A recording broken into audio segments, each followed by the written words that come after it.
Καλώς ήρθατε σε ακόμα ένα σεμινάριο Olympus στην διαχείριση ειδών στο μενού.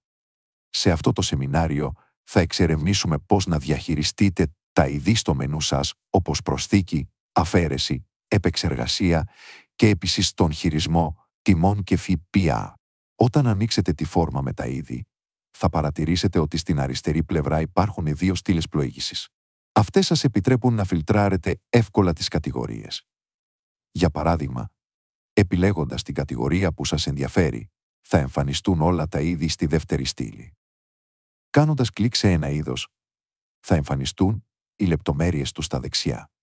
Εδώ μπορείτε να ενημερώσετε την περιγραφή, να καθορίσετε μια διαφορετική περιγραφή για τον εκτυπωτή εάν αυτό είναι επιθυμητό, να κατηγοριοποιήσετε το είδος ως ποτό, φαγητό ή άλλο, να ορίσετε έναν αριθμό μενού για αριθμητική παραγγελία, να ορίσετε αν το είδος είναι προς πώληση, αγορά ή συνδυαστικό.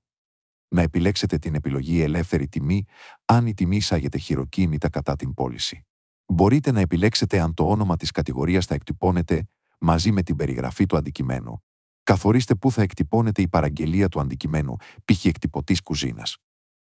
Ενεργοποιώντας την επιλογή Auto Start Extra, ο χρήστης θα βλέπει αυτόματα όλα τα διαθέσιμα έξτρα για το είδος όταν αυτό επιλέγεται στο ποιος. Μπορείτε να ανεβάσετε μια εικόνα για το είδος ώστε να διευκολύνετε τη χρήση. Ρύθμιση τιμών. Υπάρχει πάντα ο προεπιλεγμένος βασικός τιμοκατάλογος.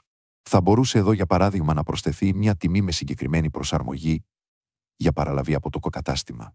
Ορίστε την κατηγορία ΦΠΑ.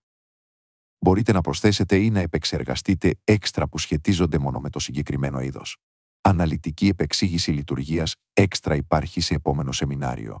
Επίσης μπορεί να οριστεί ως συνδυαστικό είδος, δηλαδή ένας κωδικός που περιέχει πολλαπλή έχη, κάτι που θα μπορούσε να χρησιμοποιηθεί για συνδυαστικές προσφορές. Πολυγλωσσικές ρυθμίσεις. Μπορείτε να ορίσετε γλώσσα απόδειξης, κάτι ιδιαίτερα χρήσιμο σε τουριστικές περιοχές όπου οι φυ αποδείξεις χρειάζεται να εκτυπώνονται σε περισσότερες γλώσσες. Προσθήκη νέου είδους.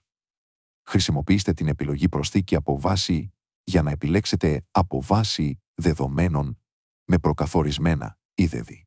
Ο πιο συνηθισμένος τρόπος είναι η χρήση της λειτουργίας αντιγραφή σε νέο. Για παράδειγμα, αν έχετε ήδη το είδος, απλά μπορείτε να αντιγράψετε τις ρυθμίσεις του για να δημιουργήσετε ένα νέο είδος. Επιλέξτε ένα είδος και επιλέξτε αντιγραφή σε νέο. Δώστε μια νέα περιγραφή και απλά ορίστε την τιμή. Το νέο είδος δημιουργείται άμεσα, κληρονομώντας όλες τις ρυθμίσεις του αρχικού όπως κατηγορία και εκτυπωτές. Πλοήγηση. Η πλοήγηση είναι απλή.